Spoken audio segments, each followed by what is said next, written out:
विकास राजभर का नमस्कार। लंबे समय के बाद मुलाकात की प्रेस वार्ता में हो रही है। तो आज जो इधर आप लोगों को बुलाया गया है, जम्मू कश्मीर में विधानसभा चुनाव से पहले कांग्रेस और नेशनल कॉन्फ्रेंस का समझौता हुआ है।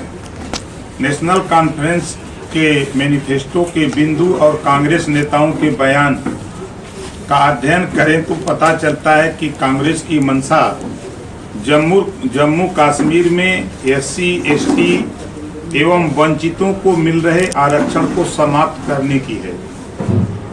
माननीय प्रधानमंत्री श्री नरेंद्र मोदी जी द्वारा 5 अगस्त 2019 को धारा 370 और 35A को खत्म करने के बाद से जम्मू कश्मीर में दलितों और वंचित समाज के लोगों, खासकर गुर्जर, बरकवाल और नागरिक अधिकारों से वंचित पहाड़ियों को आरक्षण मिलने का रास्ता साफ हुआ था।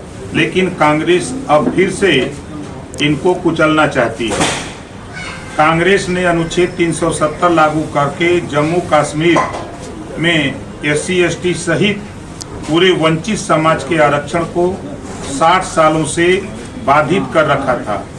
यह बहुत ही दुर्भाग्यपूर्ण था कि कांग्रेस की आरक्षण विरोधी नीतियों के कारण जम्मू कश्मीर में दलित और वंचित समाज को दशकों तक आरक्षण का लाभ नहीं मिला। प्रधानमंत्री श्री नरेंद्र मोदी जी के सर्वस्पर्शी, समावेशी, सामाजिक न्याय और संविधान की भावना के अनुरूप सामाजिक न्याय को मजबूत करने वाली सरकार में जब जम्मू कश्मीर में एससी, एसटी और वंचित समाज को आरक्षण मिल रहा है तो कांग्रेस और उनके सहयोगी नेशनल कांग्रेस इसका विरोध कर रहे हैं। यही कांग्रेस की असली मंशा है। कांग्रेस पार्टी का विचार है कि जो जम्मू कश्मीर में अनुच्छेद 370 फिर से लागू करेगी, इससे सीधे तौर पर कांग्रेस की मंशा उजागर होती है कि वो फिर से दलित और वंचित के आरक्षण को रोकना चाहती है। क्या कांग्रेस इस बात का जवाब देगी कि जम्मू कश्मीर में अनुच्छेद 370 और 35A फिर से लागू करके वह दलितों और वंचितों के आरक्षण को बाधित करने की योजना नहीं बना रही है? माननीय गृह मंत्री जी ने इस पर स्पष्टता पूर्वक जो कहा है, जो सवाल आज देश का हर दलित और वंचित वर्ग का व्यक्ति कांग्रेस से पूछ रहा है कि उन्होंने कांग्रेस और राहुल गांधी से स्पष्ट सवाल पूछा है कि क्या कांग्रेस दलितों, गुर्जर, बरकवाल और पहाड़ियों के आरक्षण को समाप्त करना चाहती है और वह ऐसा करने के लिए क्या नेशनल कांग्रेस के मैनिफेस्टो में किए गए वादों के साथ है क्या?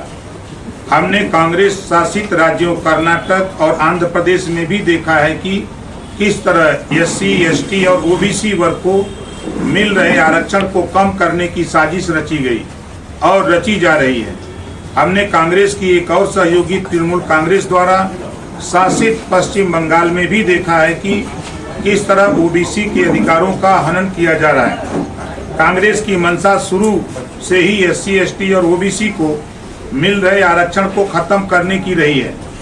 जामिया मिलिया इस्लामिया और अलीगढ़ मुस्लिम यूनिवर्सिटी में भी कांग्रेस ने एससी, एसटी और ओबीसी को आरक्षण नहीं मिलने दिया।